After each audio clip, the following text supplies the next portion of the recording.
وزارت امور خارجه تاجیکستان با طور رسمی ابراز نظر عبدالقیوم کوچی سفیر افغانستان در روسیه در مورد تاجیکستان را محکوم کرد و آن را غیر قابل قبول خواند. عبدالقیوم کوچی آخر ماه دکبر سال گذشته در مصاحبه‌اش با یک ویدیو بلاگ افغانی گفته بود که در تاجیکستان گروه‌های پرقوت مافیایی هستند که به قاچاق مواد مخدری افغانستان مشغولند. در این راستا سفیر افغانستان در دوشنبه 31 دکبر سال گذشته به وزارت خارجه تاجیکستان دعوت شده به او یادداشت اعتراضی سپرده شد.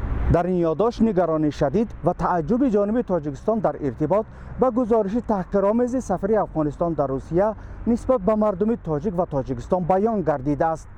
وزارت خارجه تاجیکستان واکنش حکومت افغانستان را که گویا سخنان تحقیرآمیز سفیر افغانستان در روسیه اندیشه شخصی او می باشد و با موقع کابل دخل ندارد باعث تأسف خوانده است. همچنین وزارت امور خارجه تاجیکستان ادعای عمر صافی رئیس پیشین ولایت کندوز افغانستان در مورد ترمیم و بازسازی تانک‌ها و وسایل جنگی گروهی طالبان در قلمرو تاجیکستان را رد کرده و آن را دسیسه خواند.